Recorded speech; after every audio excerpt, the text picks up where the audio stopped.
about your experience at the Art Institute and what kind of cohort you had at the IAIA. Was that a supportive environment to work in, or how did it help your art grow? I think most of all that the influence of the Institute of American Indian Art was finding community. By the time I got there, I was pretty well aware what the novel was and where I wanted to go, and even as a writer, I sort of already knew what I was doing. It was more of like finding community than anything else. I mean, it's a great school and there's great faculty there, but for me, the biggest component was to find other Native writers and to feel supported in that. So this is another question from the audience. And the question is, when all is said and done and they're there, is the story meant to be hopeful, redemptive, cautionary? What is it that carries the story beyond the tragedy of the present, or beyond its characters being trapped, yet again, in history? And it says, the novel is incredible.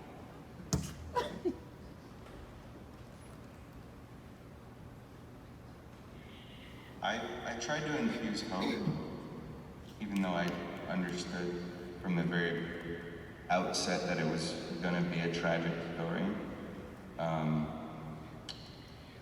It's sort of meant to be, the qualifying meant to be of this question or the answer is hard because I've heard reactions from a lot of different people and it ranges. Some people think it's hopeful, some people just have summed it up as too sad. And you know, I don't think that much about the reader when I'm writing. I think about the page and the reading experience, and I want to make sure that I'm, like, from a craft level, taking care of the page as much as I can. I can't control the way people project their stuff onto the page or what they interpret from it.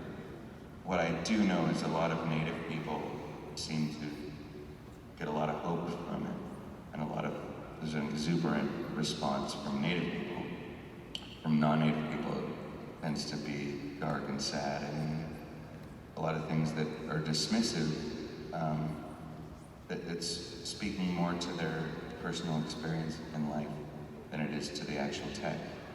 So it's hard to say like what I meant to do. Like I had a vision for the book, and as I was finishing writing it, in regards to like how it might end and what that could look like, I was watching on TV. I was watching elders get shot with rubber bullets for praying for clean water at Standing Rock. So any kind of like not tragic ending felt very untrue. Even though, you know, I conceived of the thing as being tragic from the beginning, but this just sort of solidified, like, you know, like 3 a.m. in North Dakota winter night and people being sprayed with ice cold water, and all they want is clean water.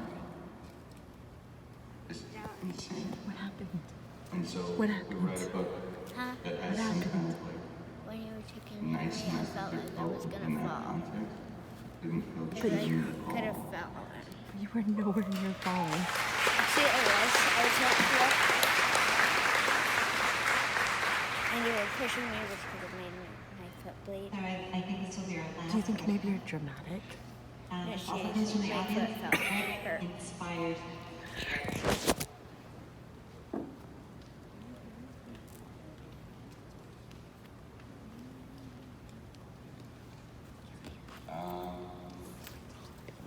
Books that I can tell people have put in the work for and that have a good vision for, and that are saying something. Books with stakes that are really saying something, and then you can tell they have stakes in the game.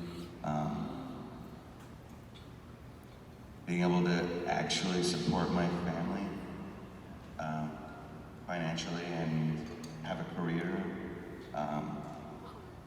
Writing, like I really actually love the writing process, and then I'm inspired by being able to continue to do it. Film, I love movies, like I said earlier, of all kinds.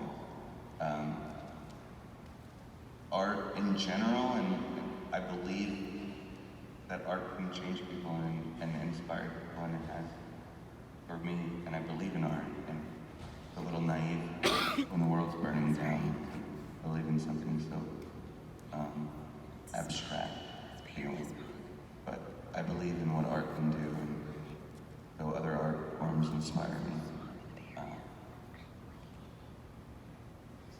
Perfect ending.